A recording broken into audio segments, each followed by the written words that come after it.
Weather update tayo mga kapatid, patuloy nga nating binabantayan itong dalawang bagyo sa loob at labas ng ating Philippine Area of Responsibility. Ito nga ang bagyong Tino ay 5 beses naglandfall dito sa area ng Visayas at 3 beses muling naglandfall dito naman sa Northern Palawan mula kagabi hanggang kaninang madaling araw. At kasalukuyan, ito po ay nandito na sa kalagitnaan ng West Philippine Sea.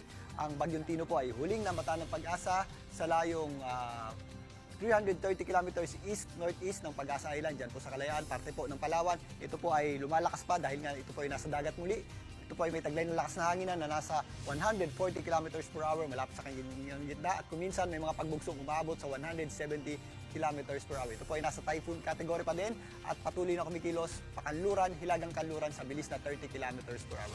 Mamayang gabi hanggang mamayang madaling araw, ito ay inaasahan din natin makalabas na ng ating Philippine Area of Responsibility. Pero sa kasalukuyan, yung kanyang mga panglabas na kaulapan ay sumasabit pa rin po dito sa ilang bahagi ng Palawan. Samantalang, binabantayan din natin itong bagyo sa labas ng ating Philippine Area of Responsibility na nasa layong 1,870 kilometers east ng northeastern Mindanao. Ito ay halos hindi kumikilos dyan po sa may area na malapit sa Guam, pero inaasahan natin ang paglakas niyan sa mga susunod na araw at posibleng makapasok sa ating PAR as a typhoon category na sa darating na Sabado ng umaga at posible pa yung umabot sa hanggang super typhoon category. Ito ibabantayan natin sa mga susunod na araw dahil kapag panahon nga ng amihan ay mataas ang tsansa na naglalandfall o tumatama sa lupa ang ating mga bagyo.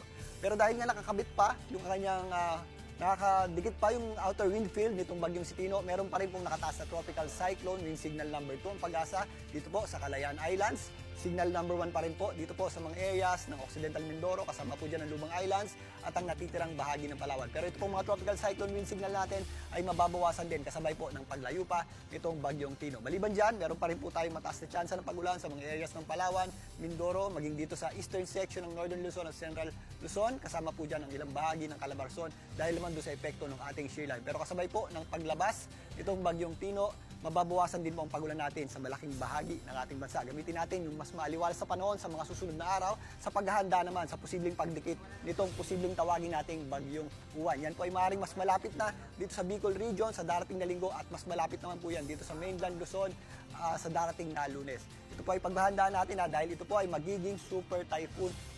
Magkakaroon po ito ng mapaminsalang hangin malapit sa kanyang gitna at meron din po yung malalakas na daladalang mga pag-ulan.